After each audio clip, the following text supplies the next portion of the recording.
Where does your starting running back rank entering the 2024 NFL season? What's going on, football fans? It's Mitch back live on the BR app and also on YouTube. Shout out to both audiences. I'm back with another NFL rankings video. And in this video, I'll be ranking the 32 starting running backs from the worst starting running back in the NFL to the best, the number one back in football entering the 2024 NFL season.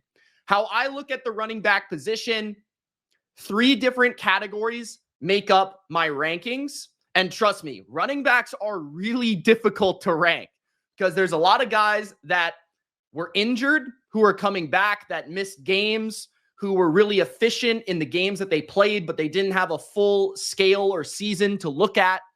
So I'm looking at skill, individual talent, and what they're able to do in their situation. They may not have the best offensive line. If they were in a better situation, how would they perform? I'm looking at versatility. That's very important to me in the NFL right now at running back. Can you play on all 3 downs? Can you catch the football? Can you run the football? Can you pass block? Will you be taken off the field in short yardage? Can you stay on the field in all possible situations? And then lastly, production. How many yards did you rush for? How many catches did you have? What were your advanced stats looking like yards after contact? How effective were you after contact? So a lot of different categories, in my opinion, that make up great running backs in this league. But in my opinion, more than most positions in the NFL, the running back position is very subjective because certain people will like certain running backs over others, depending on if you like a speed back, if you're in a zone scheme, if you're in a power scheme. Do you like a big back? Do you like a receiving back? Do you like the guy that can hit all the different holes with great vision, right? So there's a lot of different kinds of running backs that you have to evaluate, which makes it difficult. But I'm going to give you my best list possible here after thinking about it. So let's go. Let's rock. Let's begin at number 32.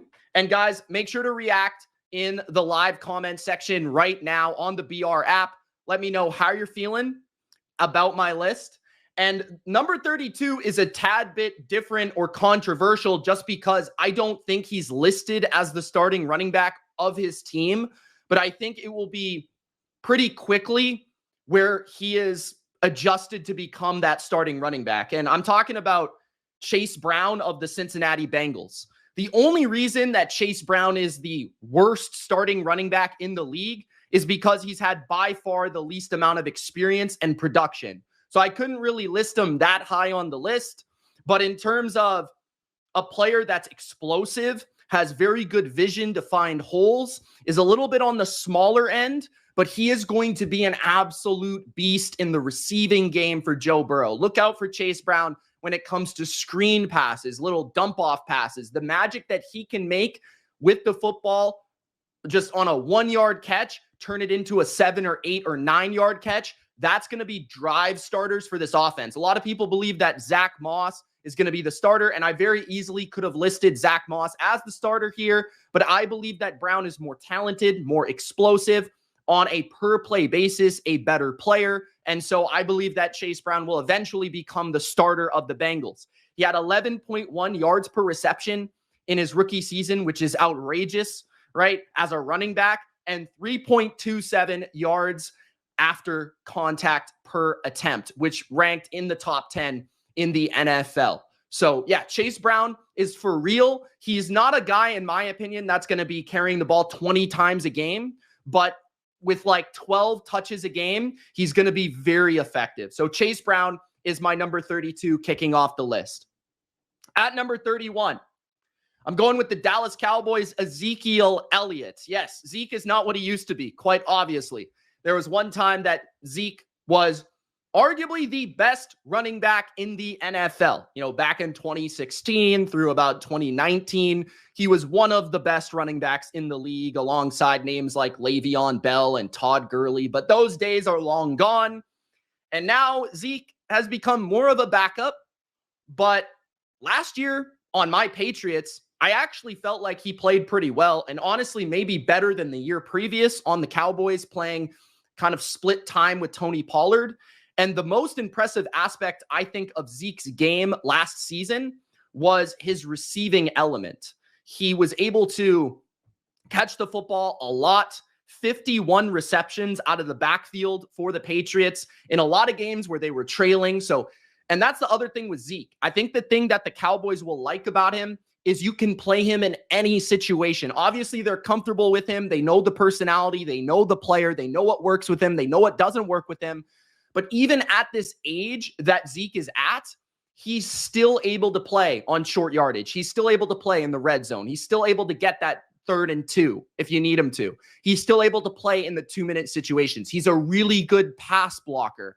And he's also really good in the locker room as a leader that's experienced a lot as a superstar in the NFL, and also a guy that now is more of a kind of like a tweener between a starter and a backup. But it looks like Zeke is going to be the primary ball carrier for Dallas, and it's probably going to be some sort of split between the other backs like Rico Dowdle in Dallas. But I think the element of Zeke having rushed for 600 yards last year, caught 51 passes last year, the element of him being able to stay on the field in all situations will make him the true starter for the Cowboys. So he is the second worst starter, in my opinion, entering 2024. The third worst starter, and this is also kind of debatable because they do have a rookie coming in, but he was the starter last year, is Chuba Hubbard at number 30. So Hubbard actually had a really good season, the Canadian kid, for the Carolina Panthers, but nobody really noticed because he played for the Carolina Panthers and they won 2 games and they were both by like a game-winning field goal. So nobody watched the Carolina Panthers play, but the main area that they were successful was running the football on offense. Hubbard finished with the 9th most first downs at the running back position last year, and he did have 41 missed tackles forced, which ranked 20th. He also had over 1,100 yards from scrimmage, receiving and rushing. So Hubbard has proven that he can catch the football, he can run the football, he can be actually a primary ball carrier. He entered the NFL as more of like a change of pace back because he has very good speed. And I think he's more of a change of pace back in an ideal scenario with great running backs around him in the room. He kind of reminds me a little bit of like a slower Raheem Mostert, but he's a good, solid enough running back to carry the load. He can catch the football. He can make things happen. And he's big enough, strong enough, powerful enough to escape and force missed tackles. So definitely could use an upgrade for Carolina, but I definitely also feel like he's a little bit underrated and will start the year for Carolina as the starter. So if you're in fantasy football, I think he's probably going to get the early work, and we'll see how Brooks kind of gets in there, the rookie out of Texas, and maybe takes the job. But Hubbard is not bad. I will say that at number 30. At number 29, Gus Edwards, the projected starter for the Los Angeles Chargers. Gus the Bus, he is known as. And honestly, I thought I was going to rank Gus Edwards higher on this list, considering he finished the season with 13 touchdowns on the ground, right? He was 13th in first downs with 53. He was a part of one of the best rushing offenses in football, one of the best offenses, period, in the Baltimore Ravens. Now he goes over to a familiar scheme with Greg Roman, his former Baltimore offensive coordinator in Los Angeles. So he obviously is going to have recognition of the runs, the lanes, what's going to open up for him, and how he has to hit that hole to make damage. But I think Gus Edwards definitely fell off last year after the injury in terms of yards after contact. Last season, he ranked only 38th with 2.76 yards per contact, after contact per carry. So somebody that used to be known for his power, his ability to take on contact and continue to get those legs moving. But I think last season, because of the injury, he was less effective at creating his own yards.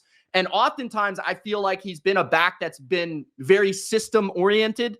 Like, he's a good player. He's good in the red zone. Like, he's a big back. He's tough to take down. But at the same time, like, a lot of his success and his yards per carry and what people point at, like 5, 6 yards per carry over the years, is because Lamar has been there, and the dimension of Lamar, the fake the handoff, read option, take it himself. That is so much of what the Ravens running backs have been successful with. I'm kind of intrigued to see how he plays without that element of the offense, because Justin Herbert's not pulling the football like Lamar. So it'll be interesting to see with a fullback in front of him and how that all works out. But he's also very limited as a receiver. But what I do like about him, he can hit a big play. He's pretty explosive through the hole in those first few steps, and he's very powerful, and he's a great red zone back. He's been one of the best red zone backs in the NFL. I think he will start over J.K. Dobbins early in the season for the Chargers. At number 28, Javonte Williams. A couple years ago, I was a big fan of Javonte Williams as a rookie. I thought he had a great season.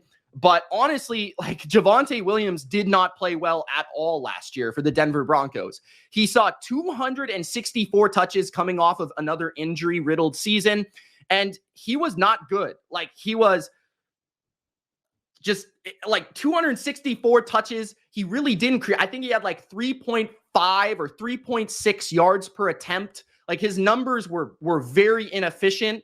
And obviously, he played with the Broncos, not an ideal quarterback situation, not the best offense, but this is still a Sean Payton rushing attack. Like, remember all the running backs that were successful for Sean Payton. Like, Mark Ingram was a similar back to Javonte Williams in his day in New Orleans. Like, Pierre Thomas, Alvin Kamara, Reggie Bush, all these guys that played in New Orleans that throughout the years were pretty successful in one way, shape, or form. And Javonte, being a highly regarded player, just wasn't successful. He barely had over 1,000 yards from scrimmage. He did catch the ball 47 times. And the thing I like about Javonte Williams is the fact that he can run it, and he can run it with power, and he can catch it. And that's kind of a rare blend of talent where you're able to be a power, bigger back, but you're also smooth enough of an athlete to catch the football out of the backfield and make plays in the receiving game. So that's a rare combination. If he can get back to speed and explosiveness that he had as a rookie, I think he'll move up this list drastically. But last season, he really struggled in creating yards after contact, really struggled in exploding through the hole, and really, creating big runs and breakaway runs, because he's not the fastest guy. So he's slower, and he wasn't also adding that power dimension. So that's why he's at number 28. At number 27, Devin Singletary. I wanted to say of the Buffalo Bills, but then, I feel like he's still a Bill in my mind, but he played for the Texans last season, and now he's a member of the New York G-Men. And of course, the reason I'm connecting the Bills is Brian Daboll is, of course, his coordinator once again. He was his coordinator in Buffalo, and there's a certain feel of security with Devin Singletary as your running back. He's not the most talented back in the NFL by a long shot, but he can do everything fairly well. And I actually felt like he's coming off his best rushing season of his career. He kind of proved that he could carry the load for an offense more than any other season with the Texans. Near the end of the season, you guys might recall, like, Devin Singletary was getting like 20 touches a game out of the backfield running the ball, which not every back in the league gets 20 touches a game. Like, Devin Singletary was getting the ball, man. Like, and so he had 1,091 yards from scrimmage. He was 15th in yards after contact with 686. And he was 11th in 10-plus yard rushes with 26. So his stats aren't bad overall, but he was the primary ball carrier for a very good offense in the Houston Texans. I think he's somewhat limited of an explosive back. Like, he's better as a power back. He's better at forcing missed tackles in a short, confined space and being able to kind of like make the first guy miss or break that first tackle in a reception or a run. And then he's not able to kind of break away from the defense after he breaks that tackle. He's a very effective in short, confined spaces, but not as a breakout running back. His receiving game is average, if not a little bit below average, I feel like. But he did prove that he could be a bit of a first and second down kind of engine of the offense back, which I think is a decent replacement for Saquon Barkley. At number 26, I've got Zamir White of the Las Vegas Raiders.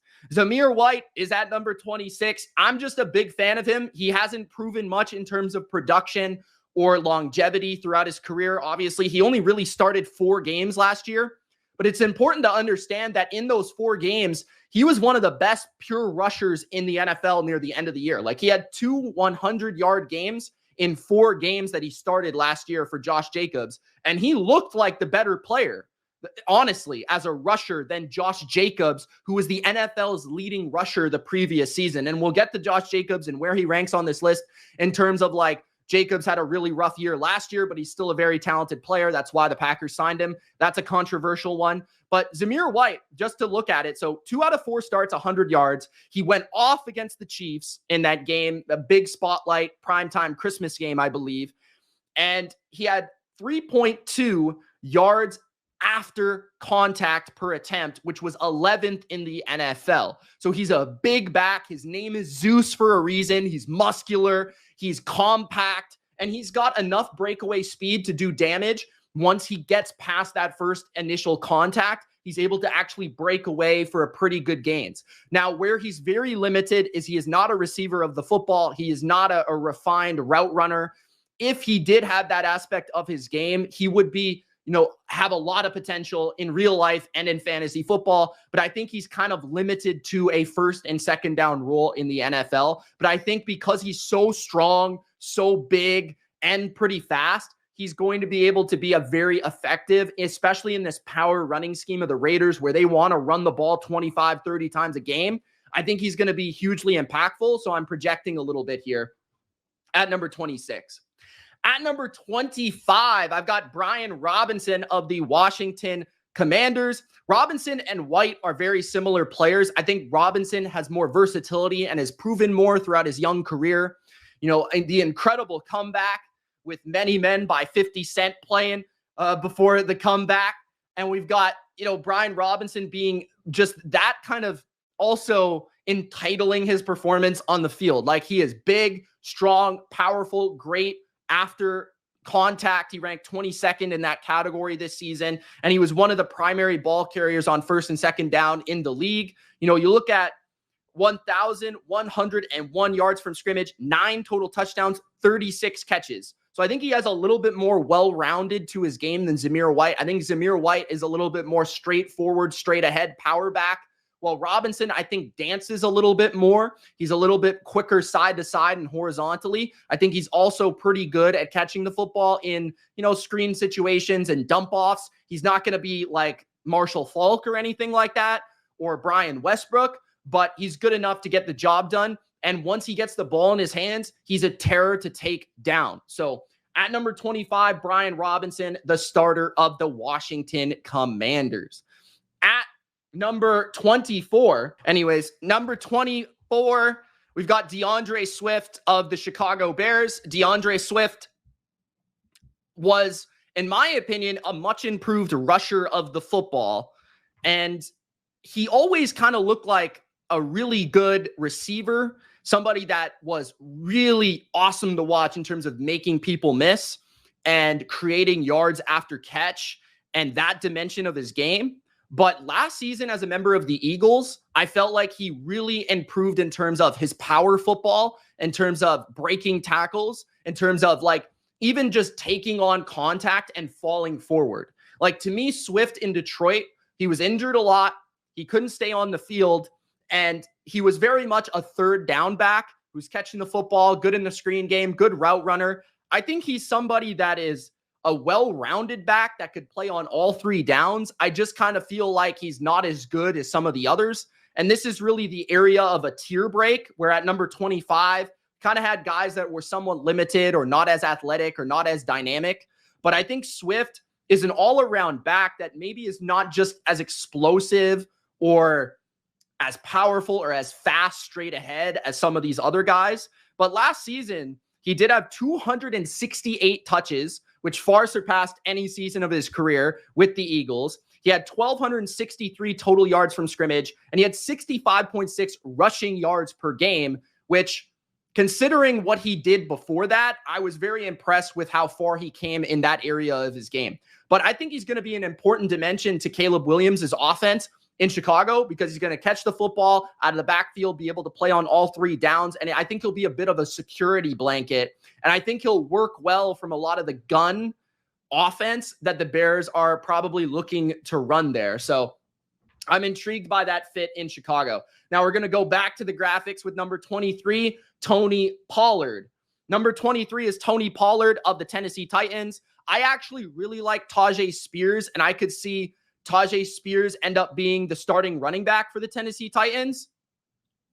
But I had to go with Tony Pollard. I think he's going to be the starter, and he was paid to be the starter. And he was a starter last season for the Dallas Cowboys, one of the top offenses in football. But you could clearly tell that Tony Pollard was not the same player last year. If you actually watched the Cowboys play and didn't just look at the box score of Tony Pollard, you would recognize that he wasn't as fast, as explosive, making people miss the same way, creating the same amount of yards per attempt.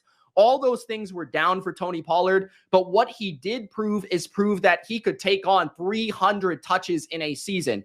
He had 307 touches, 60 first downs, which ranked 8th. He caught 55 passes and had 1,316 yards. So he put up a lot of volume statistics and was effective enough for fantasy teams out there.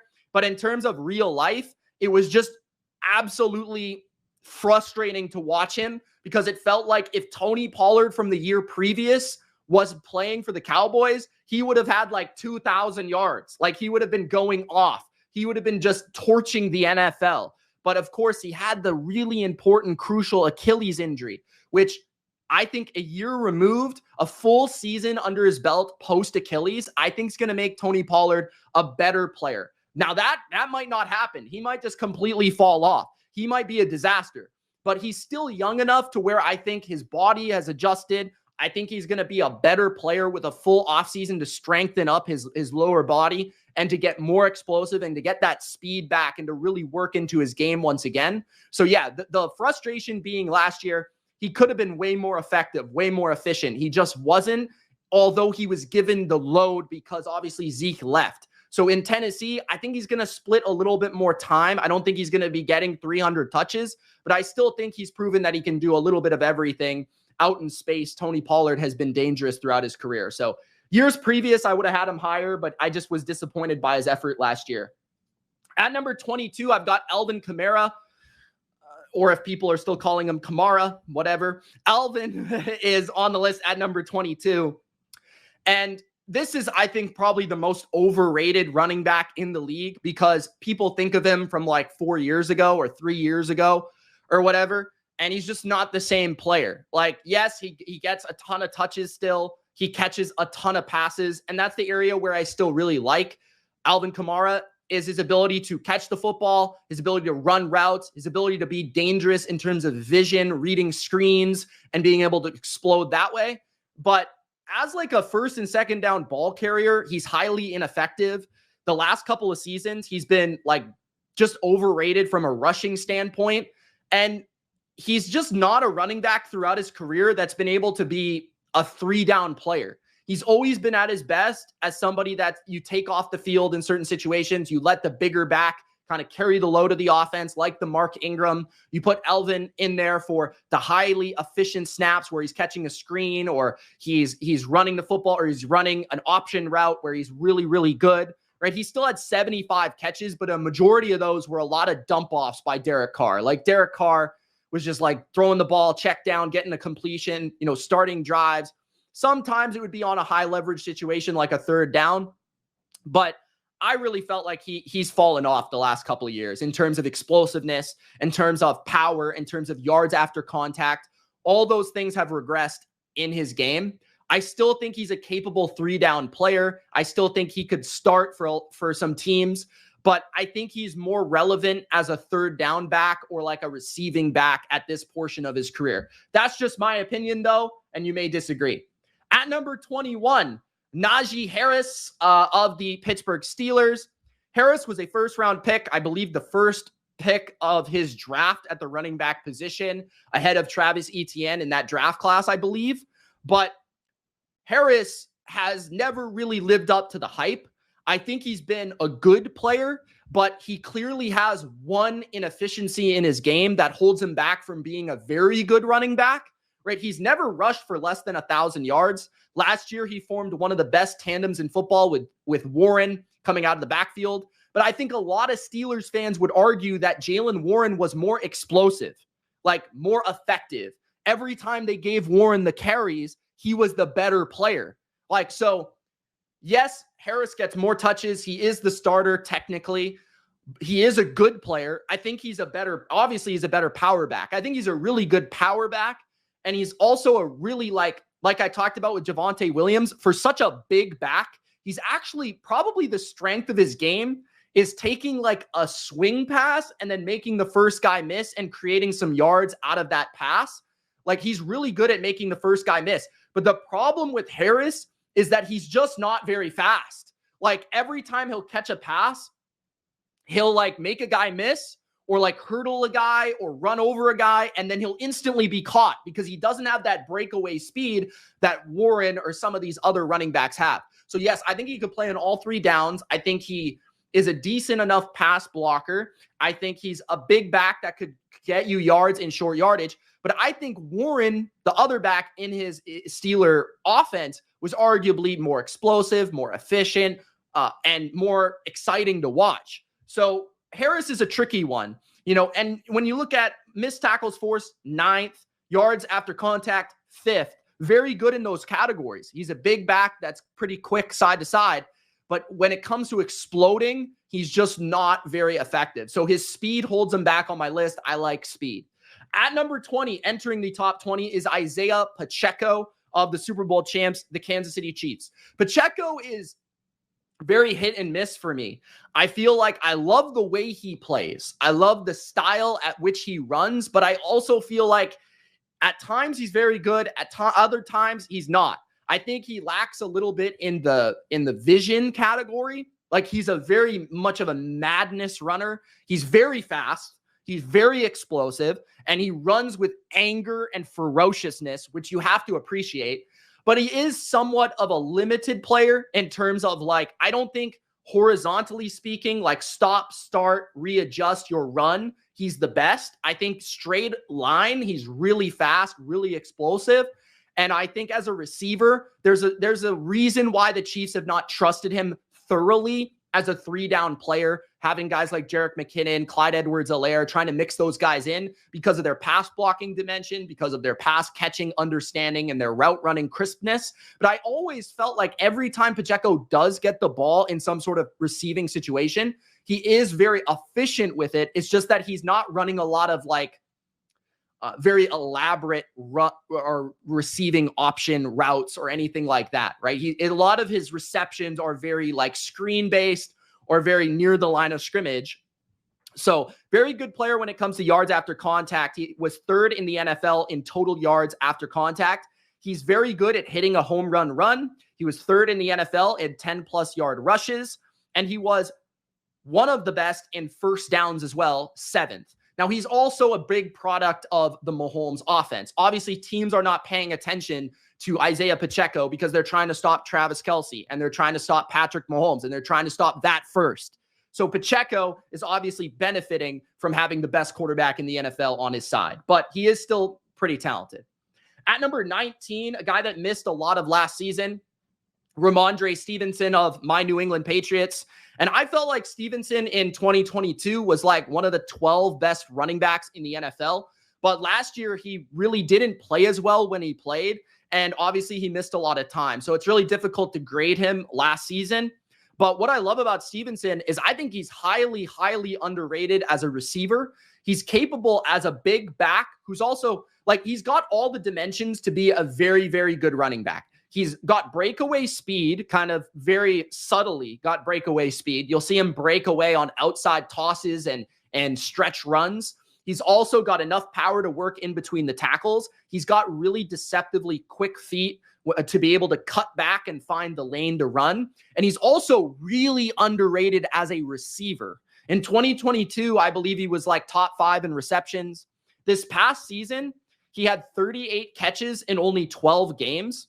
And I think, like, could play in any offense. He could play in zone system, power system. He could play as a receiving option or a primary ball carrier near the line of, near the first down marker, in a short yardage situation or in the red zone. But man, this guy can really do everything. So yeah, Rhamondre Stevenson can do everything. It's just that he has not really proven that he can stay on the field consistently and that he can consistently, be relied upon to be that primary back to play in all situations because he gets injured and he hasn't been in a very good offense, period. So at number 19, Rhamondre Stevenson. At number 18, Rachaad White. Rachaad White is one of those that for fantasy, I think is better than in real life because he catches a ton of passes. So if you're in a PPR league, he's phenomenal, right? 64 catches last season. And even the year with Tom Brady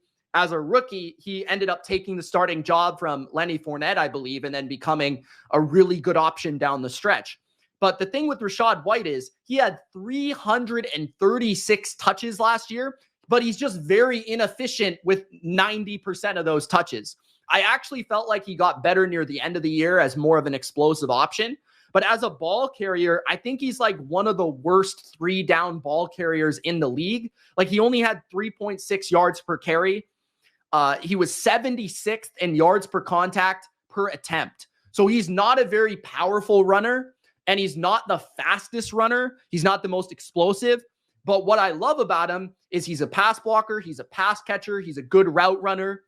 He's a smart runner. Like he knows how to pick up the smart yards.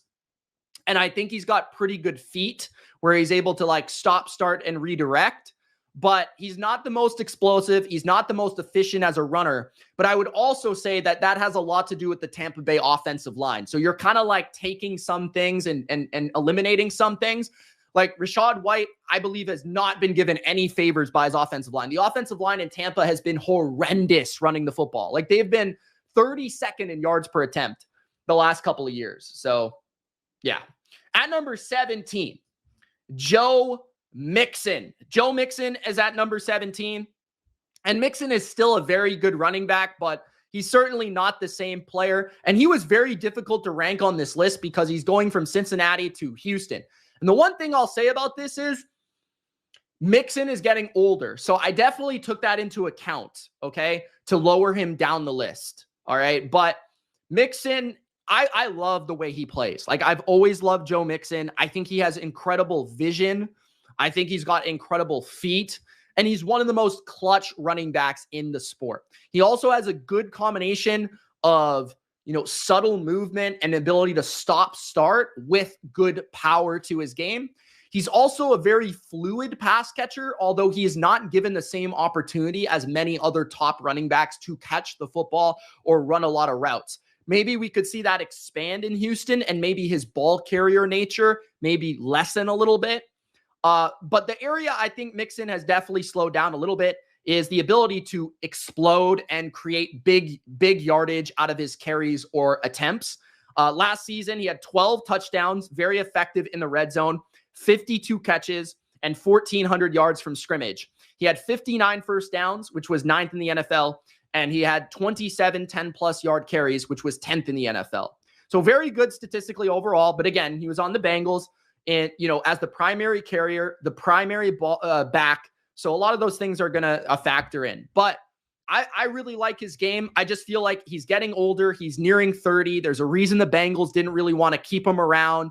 They wanted to go in a different direction to save some money. Maybe they don't feel like he's worth it anymore. So I tried to take all those factors into account here with the age and potentially him slowing down. But I do feel like he's still very good. Nothing really on his tape other than the fact that I felt like as a ball carrier, he didn't have his most efficient season. And he's not the most explosive that he used to be. But he's still good. Like he's still at least average, if not above average starter in this league. At number 16, similar reasons here. And I want to eliminate the chat here for 1 sec from my video so you can see the graphic. At number 16, Raheem Mostert. Now, the thing with Raheem Mostert is he had an amazing season last year, but a lot of people think he's going to be replaced as the starter of the Miami Dolphins, right? But he was still the starter last year. Like, he had way more attempts, way more carries than Achane. So, like, you can't really not put him on the list. And he was still excellent. Like, he had 21 touchdowns last year. 21 touchdowns. He had 30 10-plus yard rushes, which was 5th in the NFL. He was 6th in yards per contact per attempt, and he forced 54 missed tackles, which was 7th in the NFL. His stats are all ludicrous. They're all ridiculous. They're all phenomenal.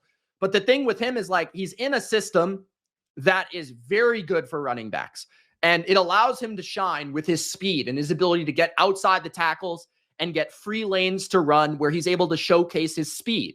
So I feel like a lot of running backs would be very effective in this system, and their numbers would instantly rise, right? There's a reason that Raheem Mostert has only had one of these seasons, right?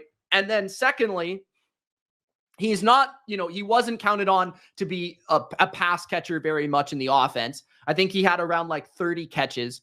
And secondly, he is like injury prone. He's on the field sometimes, he's available, sometimes he's not available. It feels like he was really good at the beginning of the year, and he kind of like got a little bit less effective and less efficient as the season wore on. I think some of that is also age, where he's around 30 plus years old. So age is a factor, system is a factor. The fact that Achane might replace him as the starter is a factor, but you can't deny the stats and the production that Raheem Mostert had. And you can't deny that he is one of the fastest, most explosive, legit Olympic athletes in the NFL that can break away and create damage on the ground. So anytime he touched the ball, he's a threat to go to the house, which I really like about his game. At number 15, Travis Etienne of the Jacksonville Jags. Travis Etienne is another one that I love and I also hate. So Travis Etienne, I love, first of all, he's got probably the weirdest looking body at the running back position in the NFL. He's got like the skinniest arms and like the slimmest upper body, but he's got like the widest lower body. It looks like he's a power running back, but his upper body looks like a speed running back. Like, it's a weird morph of a body. I don't know who created him on NCAA, but bro, like he's looking kind of weird. He's got the pear shape to him, but he's also really explosive. I love that aspect of his game. And because of the thickness of his body, he's able to break a lot of tackles. He was second in missed tackles forced, okay, in the NFL last year. So very good at missing, making people miss. But the area that I think Etienne is very, very lacking and just not as good as others, his vision. Sometimes he won't see the hole that's there. He'll run into like the line and then he'll readjust and he'll try to go. He's not a very good in between the tackles runner. He's a lot better when he's catching a pass out wide. He's a lot better when he's running to the outside, to the edge. He's a lot better on outside zone. He's a lot better on tosses, sweeps. He's a lot better when he can see everything in front of him and he's out in space. In between the tackles, he's somewhat limited. He's not the best there. But like I said, he is really dynamic in forcing missed tackles and creating something. He also low-key had a really good stat season, like 325 touches, 58 catches, 12 touchdowns, 1,482 yards. Those are all awesome stats. So Etienne is a do-it-all running back that's more of a home run hitter that you're going to be frustrated because sometimes you won't get the easy yards or you won't churn out those tough yards in short yardage, but he is explosive and he is fun to watch. Another similar back to him is Kenneth Walker at number 14. Now, Walker is at number 14 because, like Etienne, he is somewhat frustrating because he's always looking for home runs, but he's also so dynamic, so explosive, and like dangerous. The defenses have to tackle him because he is one of the fastest, biggest home run hitters in the league, period.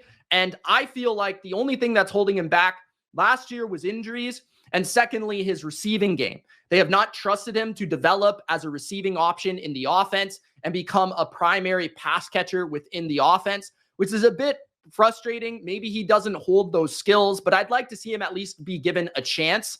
But I think what I love about Walker is he's powerful, he's fast, he's quick. As a pure runner, he's one of the best in the NFL, period. Like, he can make a guy miss, he can run you over, he can run past you, he can, stop, start, jump cut. He can do it all from a rushing perspective. He was 5th in missed tackles force last year with 56. His success rate from year 1 to year 2 went up 7% as a rusher, which makes me believe that he's becoming a more efficient, more aware ball carrier. And he also went up in terms of his receiving game, 2 yards per reception. So he became more explosive as a receiver. And he also had 9 touchdowns. So Walker as a rookie was awesome.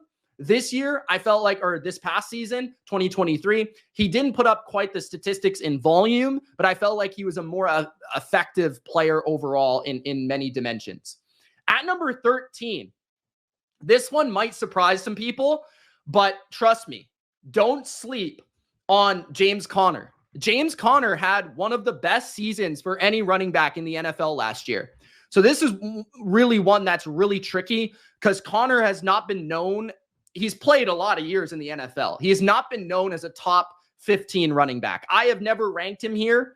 And a lot of that has to do with his style of running back is not exactly my favorite in terms of he is not the fastest. He is not going to break away and explode through a carry. But man, like you look at all his stats, all his categories and then you look at the tape and it justifies the 13th ranking, right? So he was 2nd in yards per contact per attempt, near 4 yards per attempt after contact. He forced 60 missed tackles, which was 3rd in the NFL. And he also had the 4th most 10-plus yard rushes with 31. And he had 80 yards per game. So this is a guy that missed a portion of the season early in the year. But once he came back, he was unbelievable. He was shredding defenses. And he was, he's really good in the red zone. We know that. I think he's very underrated as a receiver. He's got some of the best hands at the running back position. He makes some of the best catches in the most awkward situations of any running back in the league. And he's got really good feet and he's really powerful. He's not the fastest straight ahead, but those two combination of really quick laterally and really powerful straight ahead makes him very effective as a ball carrier. And I think he can play on all 3 downs. He's a smart player. If he can stay healthy and Kyler Murray's on the field, this guy is going to absolutely feast this year. I think this could be the best season of his career. So at number 13, James Conner. He's coming off the best season of his career. At number 12, Aaron Jones, now of the Minnesota Vikings. This one was really hard for me because there's a couple things that are clashing together. So first of all, Aaron Jones, he was let go by the Packers. Why? I'm trying to figure out why. Why did they let go Aaron Jones when he was so good last year? So, right, I'm trying to use my eyes, but I'm also trying to use my brain. Why would Matt LaFleur, one of the best offensive coaches in the NFL, move on from Aaron Jones for Josh Jacobs? For more money and more term. I mean, sometimes teams make mistakes, but at the same time, it's like, he was so good, right? And then secondly, he is getting older. He was 29 years old, and I believe he's going to be 30. He's going to play on a lesser offense with a lesser quarterback and a lesser offensive line and a lesser run scheme than he did previously. But it's similar enough to where he'll be running a lot of outside zone. Now, why I love Aaron Jones, and I think a lot of people would argue he's top 10 still, is the numbers. I mean, 6th in yards per contact per attempt. He had 226 rushing yards in the playoffs in 2 games. He had 226 rushing yards against the Niners and the Cowboys, 2 of the best defenses in the NFL, and 5.8 yards per attempt in the playoffs. He was one of the best players in the entire playoffs. He was dynamic. He was taking over the game. He was hitting home runs. He maybe doesn't have that 4th gear that he used to. He maybe doesn't have that totally upper echelon speed, but he's still got great speed. He's very smooth as a ball carrier. He's a really good receiver. He's able to run routes and wheel routes, especially down the field and run by guys and make catches in the receiving game. He's really good in the screen game. He's not the biggest. He's not the most powerful, and he does get injured quite a bit. I think that's the area where I think the Packers, if I were having to justify the Packers signing of Josh Jacobs and getting rid of Aaron Jones, would be the injury history and the availability of the player, right? Like Aaron Jones got injured a lot. And although when he was on the field, he was highly efficient. His yards per carry was awesome. His ability to be the game plan in certain games is there. Like in the playoffs, he was the guy. Like the Cowboys game, he was the dude. In the Niners game, he was the dude. He was carrying the offense. But at the same time, you can't really consistently give him that load because he's going to get hurt. So there's a lot of things here that kind of bug me. But at number 12, Aaron Jones. At number 11, Josh Jacobs. So I've got Jacobs at 11. And obviously, he's coming off a very poor season. But let's not forget that he was one of the best running backs in the NFL the year before. He was literally leading the NFL in rushing yards, right?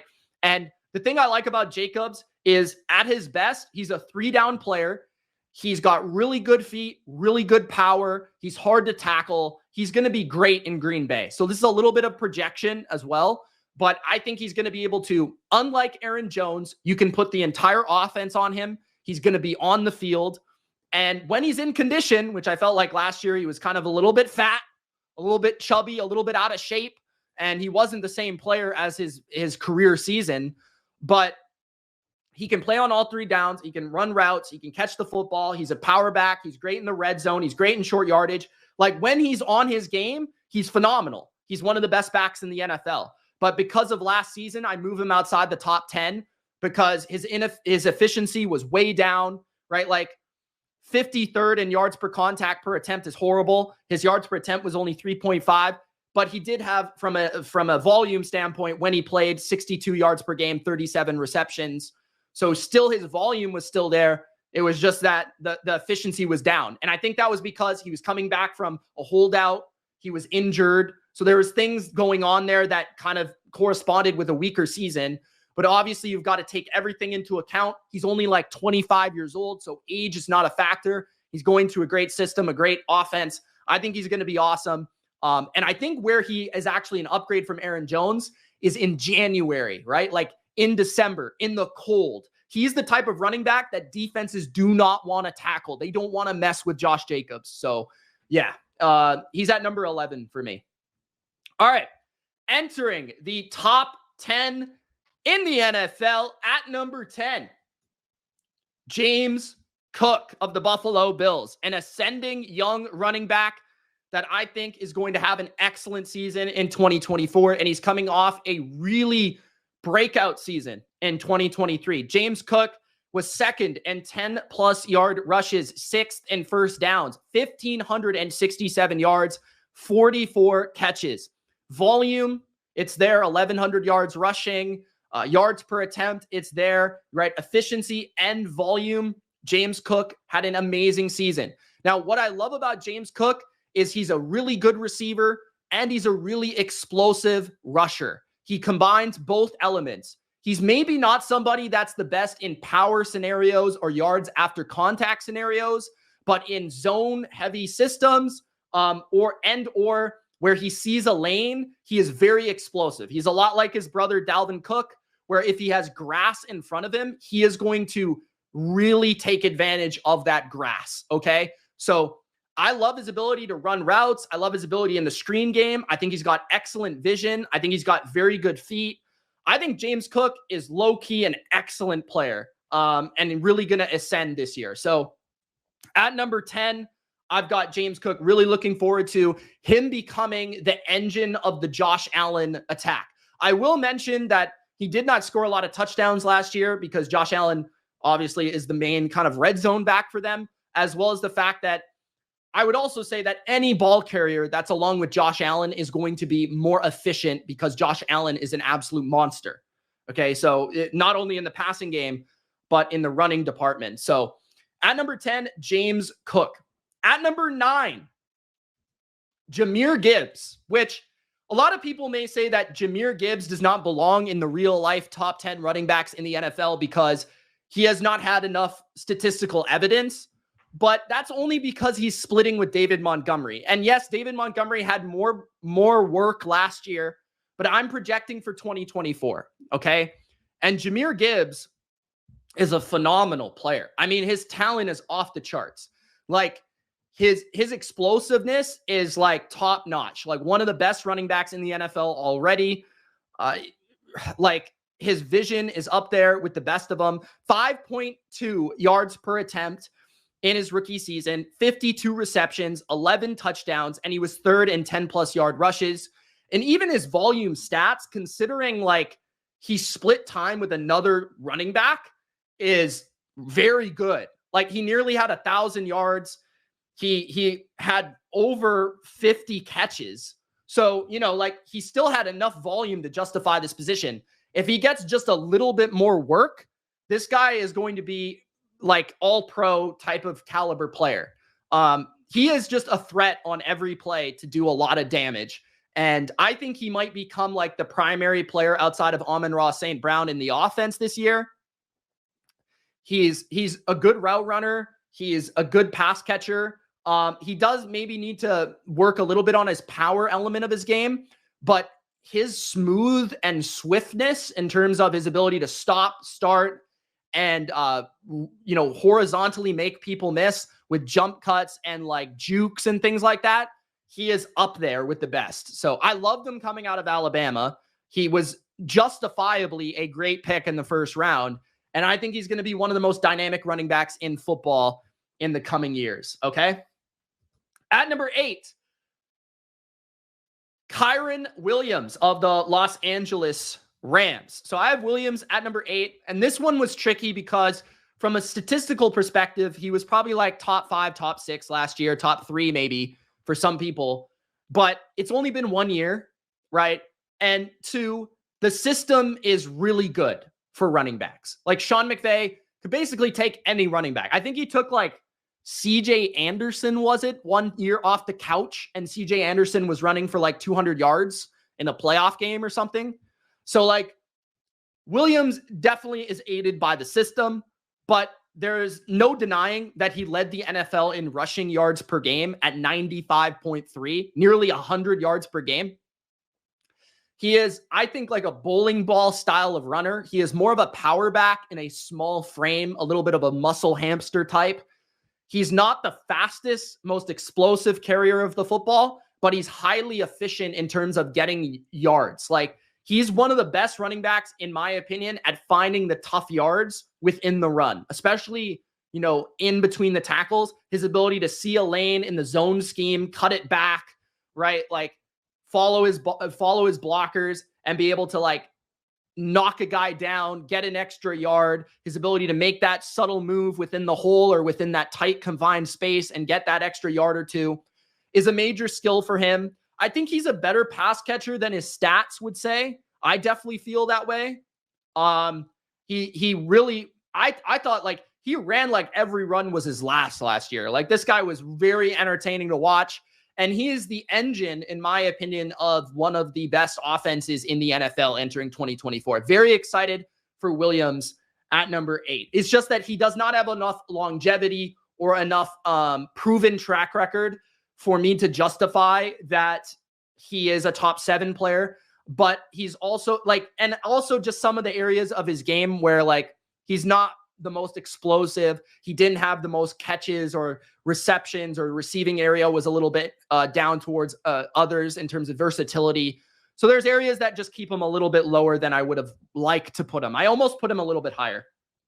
At number 7, Saquon Barkley of the Philadelphia Eagles. Now, Saquon Barkley, when he was a rookie, was like the best running back in the NFL almost instantly in 2019. He was really billed as a generational prospect and talent.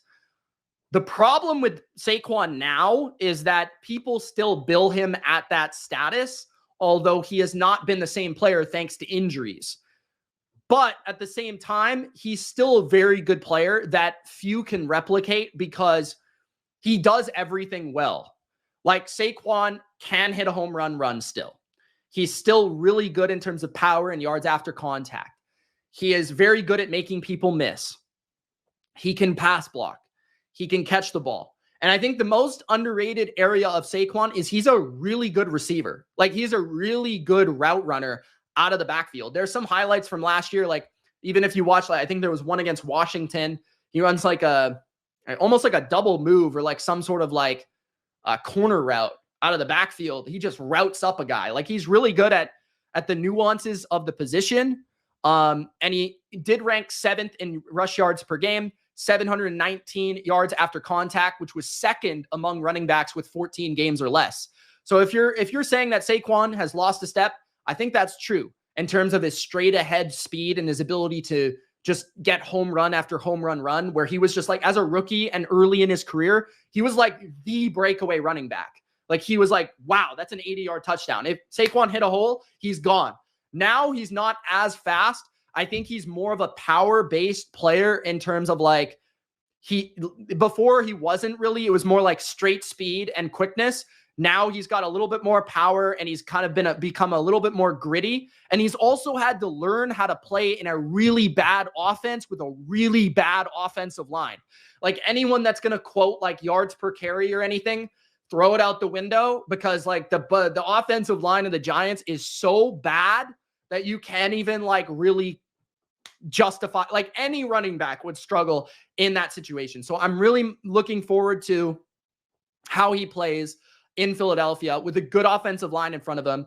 I do wish though that the Eagles still use him as the receiver that he is, because they tend not to use running backs as receivers as well as other teams. I want to see how Kellen Moore utilizes Saquon, because he is a very good receiver. He's a 3-down running back, which are hard to find. At number 6, Nick Chubb. Now, the reason he's at number 6 is because he missed the entire season last year, and that's pretty much the only reason. He's also coming off of an injury. Okay, so I couldn't really put him inside the top 3 or the top 5 or the top 4 just because he didn't play last year. So and then he's also coming off a major running back injury, an ACL injury. He might miss a little bit of time to begin the year. That being said, I think Nick Chubb from 2020-ish through 2022 was like the best pure ball carrier in the NFL, maybe outside of only Derrick Henry, but those two are kind of going head to head. And you look at what he was doing in 2023 to begin the season in only 2 games. He had a 57% success rate, which is insane running the football, and a 6.1 yards per attempt in the 2 games that he played. So he was tearing it up early in the year. I remember the Steelers game that he was playing. He was like shredding the Steelers in week 2 of the season. But, in 2022, he was one of the best players at his position, probably number 2 or number 3 behind my number 1 on this list. And Nick Chubb, he was first in 10+ yard rushes. What Nick Chubb has been known for is no wasted movement, is no wasted run. Like Nick Chubb is incredible at finding home run runs. Like he is probably the most home run hitter in the league, like the last couple of years. 2022, he was the best at finding 10+ yard carries. So yeah, Nick Chubb is just an absolute robot running the ball. Like this guy, he run the ball. He's like, he doesn't have any sort of like flair in his body. He looks like a sprinter running the ball, but he's a big back that's hard to tackle. And he's not the best side to side, but he's also very good in terms of like, okay, stop early in the run and then find that lane to go. And once he one cuts and he hits it, he's really tough to stop because he's a big body that's running at such a fast pace that it's hard to tackle him. So very explosive player, very efficient runner. He's very limited as a receiver though, which has always bugged me about Nick Chubb. The fact that he has never been a very good 3-down running back. You have to kind of take him off the field on 3rd down, which also, in my opinion, on my list, limits his ranking because I want my running backs to play on all 3 downs and be good pass blockers and do all that stuff. Nick Chubb is a little bit limited in that aspect, but in terms of pure rushing, he is phenomenal. At number 5, I've got Jonathan Taylor, who the difference between Taylor and Chubb is very slim. I would just say that he's purely 100% healthy coming into this year. Jonathan Taylor, once upon a time, was viewed as a 1st overall draft pick in fantasy circles.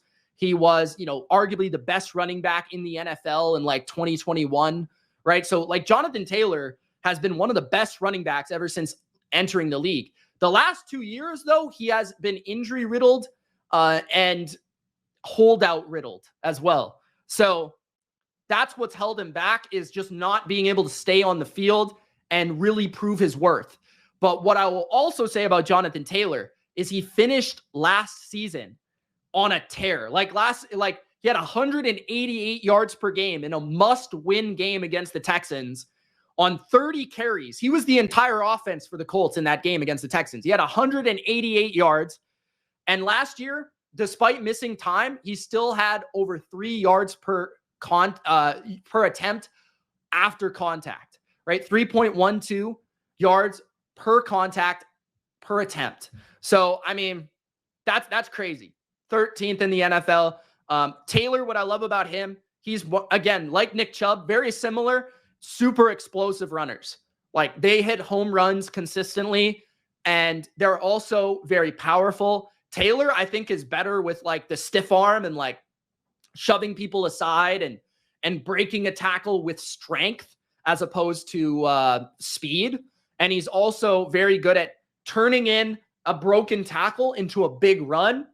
And he's also like he seems to be a guy that every time he gets the ball, he explodes through the hole at a rapid rate. Like, he takes the ball and he's just bam, like right there, 4 yards already. Like, I think he's also a really underrated pass catcher. I think he's a little bit better in that area or that category than somebody like Nick Chubb, where he's able to catch a screen pass, able to, run a little route out of the backfield occasionally, take a check down from off a play action play and do something with it. So at number 5, I've got Jonathan Taylor. At number 4, Derrick Henry. And remember, guys, that these rankings are entering 2024. So age has a factor with this. And Derrick Henry is switching situations from Tennessee to the Baltimore Ravens, which could help him for sure. But at the same time, he is getting older and he's a lot of wear and tear. But he's still one of the best running backs, an elite running back in this league. But Derrick Henry, the area like Nick Chubb that he's never been great at is catching the ball, right? He's not a route runner. He's not a pass catcher. But the thing with Derrick Henry that I feel like has always separated him and allowed me to rank him as the best running back in the league in previous seasons is that no carrier of the football is as dangerous as Derrick Henry in terms of defenses are game planning for Derrick Henry. Every single Sunday, everybody doesn't want to tackle Derrick Henry. He can explode for big plays. He can carry an offense. He can get it 25 times in a playoff game and wear you down and wear you out and win the game thanks to your running back, which is extremely rare. He can hit a home run in any scenario, screen pass, toss, stretch run, right up the middle. He can hit a home run in any way, shape, or form. He was second in yards after contact, and he was 4th in missed tackles forced last season. He also led the NFL in attempts 2 straight seasons these past 2 years. And he was really the only thing the Titans really had to base their offense around last year. I think he slowed down a little bit. I don't think he's quite the same player he was a couple years ago. And like I said, he'll probably be taken off the field in some situations like, third down, like 2-minute situations, things like that where he's having to be a route runner. But still an excellent player. He's going to be joining a Lamar Jackson rushing offense where he's going to be highly efficient, I think, in his carries. He's also probably going to score a ton of touchdowns. But I also think the Ravens' offensive line has regressed this offseason. So it'll be interesting to see how he makes up for that. Now, where we get to 2024 and projecting a little bit forward, we get to our number 3 running back, who I really don't think has any flaws to his game. I think the only flaw to his game in 2023 was attempts, was touches, was ability to get the football in his hands, which is Bijan Robinson of the Atlanta Falcons. Bijan Robinson just does everything well. And for me, that's what I look for in a running back. Like, Bijan is explosive. He is very hard to tackle. He laterally is arguably the best running back in football at starting, and finding tough yards. He's an excellent pass catcher. He's able to run routes. He's a pretty good pass blocker for being a young running back in the NFL. He does it well enough. And I think when you give him more touches this year, he's going to be like arguably the best running back in the NFL. So the only reason, like people won't justify this ranking, he was 19th in attempts in the NFL. 19th. If he was top 10, he might be number 2 on this list, right? But he's still, despite being 19th in attempts, in volume statistics, he's still ranked pretty high. Like 10th in missed tackles forced, 5th in 10-plus yard rushes, 58 catches, and 1,463 yards, despite only getting 19th in attempts, right? So forced a ton of missed tackles, was really effective in big carries and explosive carries. His yards per attempt was strong. I think he's the next coming of the complete back that can catch 80 passes, rush for 1,400 yards, carry the ball 30 times in a game, right? Like he could do all that. At number 2, a guy that I think is extremely underrated. I don't really understand why he's not talked about as the number 2 running back in the NFL, but that's Breece Hall. Breece Hall is my number 2 running back. He is an incredible player. Breece Hall is explosive. I think he's arguably, the biggest going into this year at his age, the most explosive home run hitter in football. He was 4th best in yards after contact per attempt in the NFL at 3.43. And he's an excellent receiver. He had 76 catches in his second year in the NFL. And even in his first year in the NFL, he was proving he could catch the football. So, 76 catches is, I think, second or third, only behind a couple of the, top notch. That's more catches than Alvin Kamara had, right? That's less than, I think, McCaffrey, but that's about it. 1,585 total scrimmage yards. And, you look back at him when the line blocks for him, which is not very often, he goes off. Like he played the Patriots, who were like the best rushing defense in the NFL the last 8 weeks of the season. And he tore them up in a snow game where everyone knew they were going to run the ball. Like he's got very good angles, very good at finding a hole. Like if he's running to the left, he's very good at stopping and finding that hole that's open to the right. He's very fast in breakaway runs, and he is a good pass catcher. So he's got all the elements. I think he's a faster, more explosive Bijan Robinson. I think Bijan is more powerful in some facets, and he's maybe more of a nuanced route runner type. But I think Breece has proven more through the first 2 years of his career, and he's more explosive. So it's kind of give or take with these two guys. But I think they're both really good players. My number 2 ascending to superstar status is Breece Hall. He will be the guy for Aaron Rodgers' offense. And the number 1 running back in the NFL is Christian McCaffrey. Christian McCaffrey is the best running back in the league. It's not even close. Not even particularly close. Just to give you the stats, Christian McCaffrey, 2,023 total yards and 21 touchdowns. No one came close to those stats collectively, right? First in yards per contact, your yards after contact. I don't know why I keep saying per contact. Yards after contact. First in missed tackles forced. First in first downs. First in 10-plus yard rushes. He was the volume king. He was the receiving king. He's amazing. He's an amazing player. His balance is unbelievable. His receiving chops to run option routes, angle routes, separating out of the backfield. They do the little unique motion with him where he motions a little bit right to the right of the formation, and he's able to kind of run any route, whether it be a wheel, a vertical stem, or even breaking it to the middle of the field or to the outside of the field. He's such a good player. I think he would be a great slot receiver. He is that good of a receiver. He's got soft hands. He makes a lot of catches in the middle of the field. He's a breakaway runner. He's not the fastest, but he is very, very effective in, getting 40, 50-yard runs. He's got that pace to him. Don't mistake it, right? He can go. McCaffrey is incredible. He's got everything. The feet, the vision is the best in the NFL. The balance is one of the best in the NFL. The pass catching is the best in the NFL. He pass blocks. He's tough. He's gritty. He's a big game player. everything about McCaffrey screams best running back in the NFL by a long shot. So that is my list. I'm going to give you the recap right now. Appreciate everybody that's still here. We've got over 105 viewers in the chat still for an hour-long stream, which is incredible. There is no argument. I think McCaffrey is arguably the second best player in the league.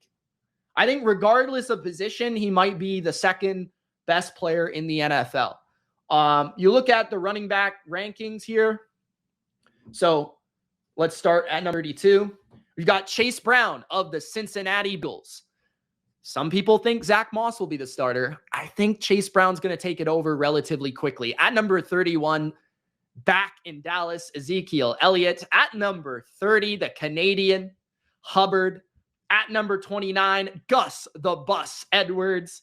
At number 28, Javonte Williams. Disappointing last year. Maybe could get better this year. At number 27, Devin Singletary. You feel safe with Singletary. At number 26, Zamir Zeus White. At number 25, you've got Bijan Robinson. At number 24, DeAndre Swift, now in Chicago. At number 23, the former Cowboy, Tony Pollard. A volume-heavy season last year, but just needs to improve his efficiency post-Achilles. At number 22, a former great running back, Alvin Kamara. At number 21, Najee Harris of the Pittsburgh Steelers, who is in one of the best duos. Shout out to Jalen Warren in football. At number 20, Isiah Pacheco, Super Bowl champ, multi-time.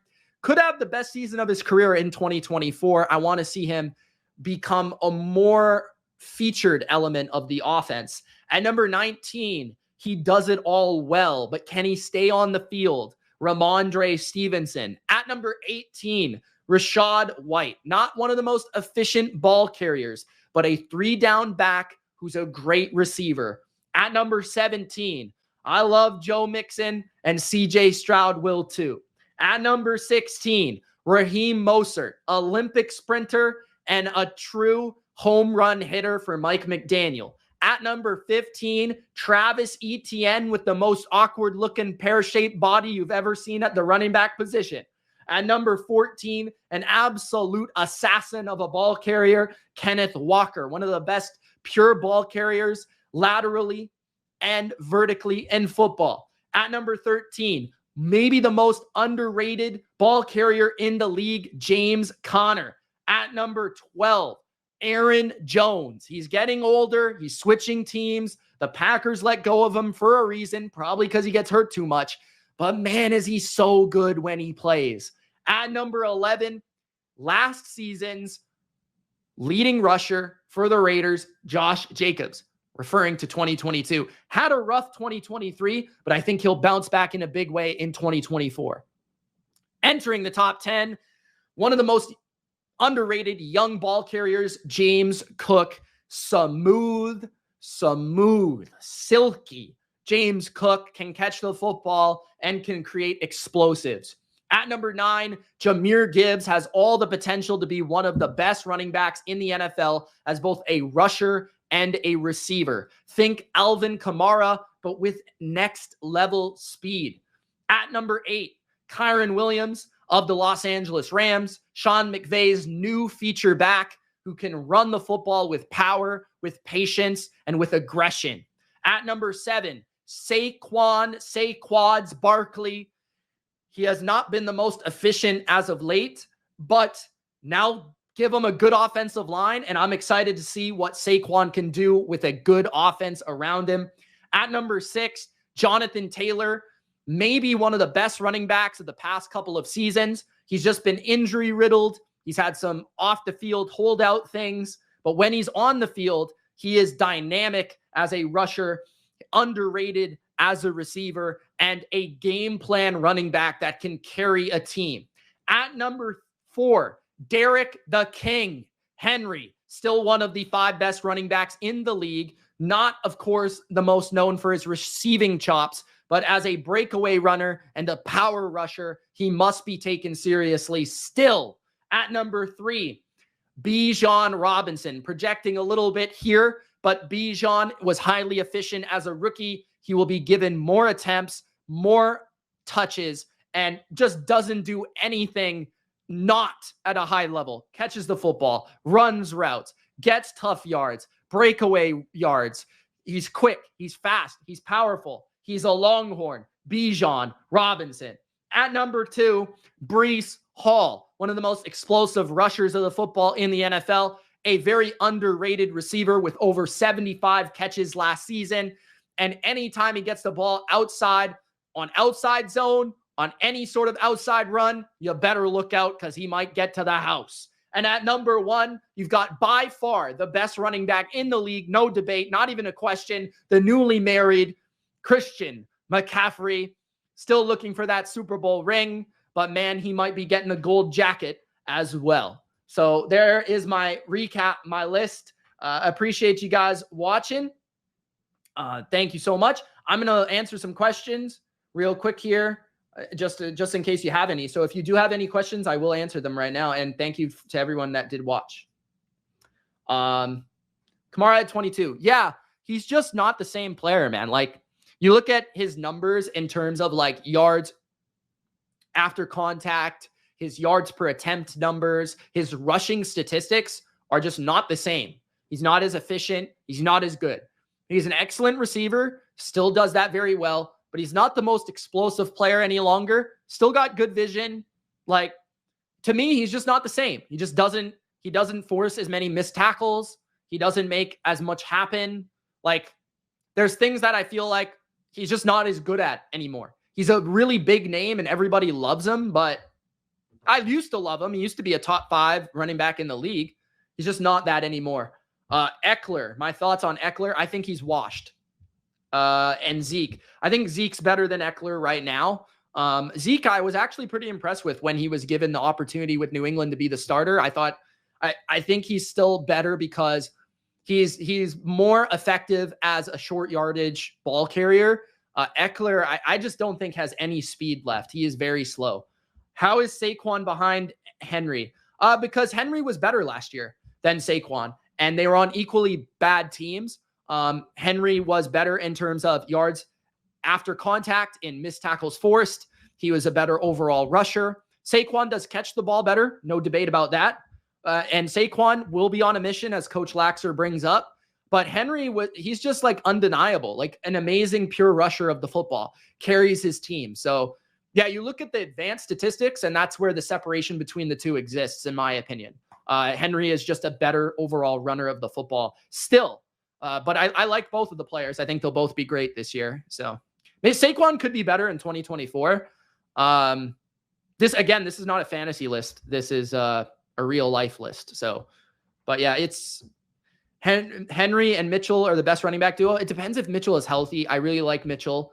Obviously couldn't put him on this list because he's not the starter, but yeah. Yeah. And this, by the way, this list was really hard. I mean, there could have been so many different rankings for this list. This list is so subjective. It's not even funny. This is not like quarterbacks. And I don't think it's even like receivers, which is the next list I'll be ranking. So, yeah. Thank you guys for watching. It's Mitch. We'll see you in the next rankings video. Peace.